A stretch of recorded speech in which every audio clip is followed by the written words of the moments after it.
Do you remember a detail from your past, a film line, a brand spelling, a historical event? Hold it in your mind, picture it clearly. Now what if I told you that memory, as vivid as it feels, is wrong, not just for you, but for millions? This isn't a simple mistake. It's an echo, a ghost, of a timeline, whispering that the reality we stand in today is not the one we were born into. The feeling isn't just misremembering, it's a chilling certainty that something has been altered. It's like returning to a childhood home to find a door where a window used to be. The house is the same, but fundamentally different. This is the Mandela Effect, named for the widespread memory of Nelson Mandela dying in prison in the 1980s. A memory held by thousands. Yet history records his release, presidency, and death in 2013. A scar marking a point where reality seems to have diverged. When millions share the same false memory, it defies simple explanation. It points to something systemic, a flaw in the code of reality. Welcome to the Mandela Effect. Our lives are built on certainty. We trust the world is as we left it.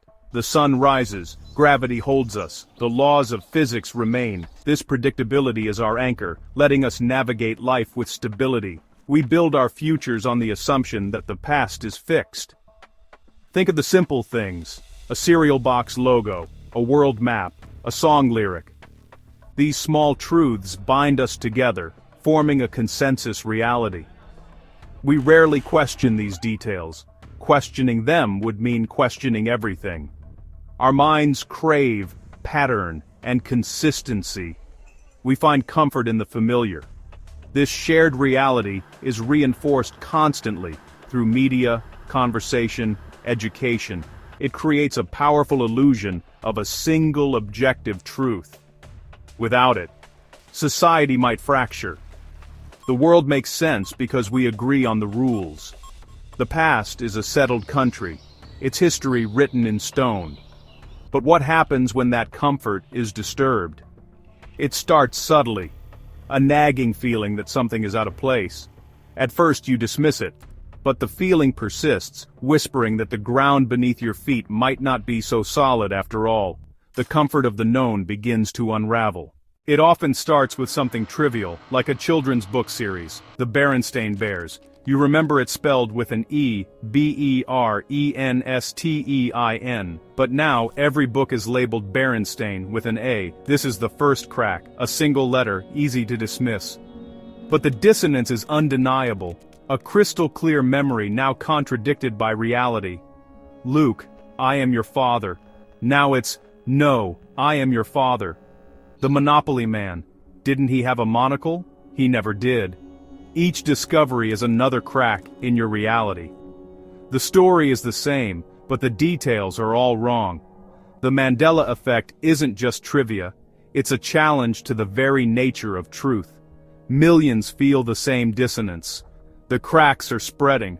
The first fracture is the start of something much bigger. And it's only getting wider. The examples multiply, and they're not just pop culture. Geography. Many remember South America directly below North America, not shifted eastward as on today's maps. How can so many, with no connection, share the same specific incorrect memory? It suggests a common source, a shared experience of a different reality. It's as if we're alumni of a school that no longer exists, holding diplomas the world now calls forgeries. Our senses and memories are systematically invalidated by the world we inhabit. Historical events fracture too. Some recall the Tiananmen Square tank man being run over, but footage shows the tank stopped. Why do so many remember a different outcome?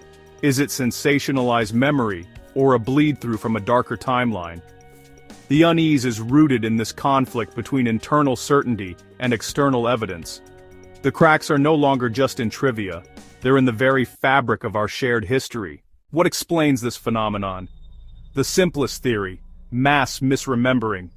Our brains fill in gaps with plausible but incorrect information, logical, scientific, but deeply unsatisfying. Why would millions invent the same non-existent monocle? A more unsettling theory emerges: technology. Our collective memory is now externalized, stored in the vast network of the internet. What if this digital consciousness isn't stable? Could information be altered at its source? A single bit of data flipping, changing a brand name, rewriting digital history in an instant. If our digital record can be altered, what is real? The past becomes fluid, editable, subject to revision without our knowledge. We might be living in a world where history is subtly rewritten by a silent, invisible editor, a ghost in the machine. But this theory doesn't explain changes to physical objects, old VHS tapes, vintage books, altered geography. The ghost isn't just in the machine. The glitch isn't just on the screen. It's in the world itself. The machine isn't the internet. The machine is reality, and the glitch is everywhere. If the flaw isn't in our minds or technology, we're left with a profound possibility: the multiverse, parallel universes, an infinite number of alternate realities, each slightly different. A universe where Mandela died in prison, where South America is aligned differently, where the Berenstain Bears are spelled with an E. These aren't imaginary, they exist alongside our own, separated by a thin veil. What if sometimes these universes touch or merge? In a merger, most things align. But small details are overwritten, the dominant timeline's facts become the new reality, while memories of the other persist in those who crossed over. Our false memories are echoes, psychic fossils from a world that was. The feeling of wrongness is homesickness for a reality we can't access. The Mandela Effect isn't a psychological quirk, it's evidence. Evidence of a cosmic event, a silent collision of worlds. We are adrift in a timeline that is not entirely our own. What if the Mandela Effect isn't about moving between universes, but about universes resonating? Like tuning forks, similar realities vibrate at nearly the same frequency. When two universes are almost identical, their frequencies resonate. Information from one can imprint onto the other, not a physical merger, but an informational one.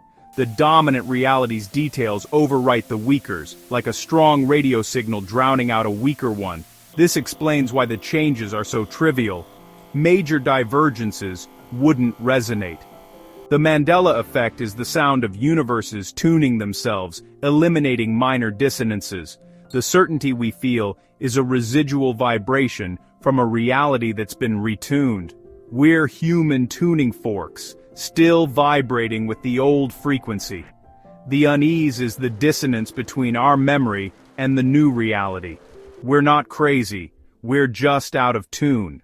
The implications are disturbing, they strike at the heart of cause and effect. If reality can be retroactively edited, the chain of causality is broken, the past becomes a variable. If a brand name changes, what created the original? Do the creators remember it? If their memories are overwritten, the cause is erased, leaving our memory as a paradox. The universe is not logical and orderly. It's a system with glitches and retroactive patches. The arrow of time becomes suspect. If small details can change, what's the limit? Could larger events be altered, or people erased? The Mandela Effect might be the tremor before the earthquake, a warning that reality's rules are more fragile than we imagined. We're left in profound uncertainty. We've explored the evidence, the shared memories, the theories. The mystery isn't solved, it's only deepened. We can't prove we're in a new timeline, or that realities resonate. All we have is a shared feeling, a persistent dissonance between the world we remember and the world that is. The Mandela Effect forces us to confront the nature of memory, the stability of history, and the substance of reality. Maybe it's all in our minds, a beautiful flaw in collective memory. But that feels too simple, too neat. The truth feels larger, more mysterious. The Mandela Effect is a question mark over the human experience. So next time you encounter a memory the world denies, don't dismiss it. Hold on to that feeling. Examine it. It may be the most honest sensation you'll ever have, the brush of your consciousness against the boundaries of reality.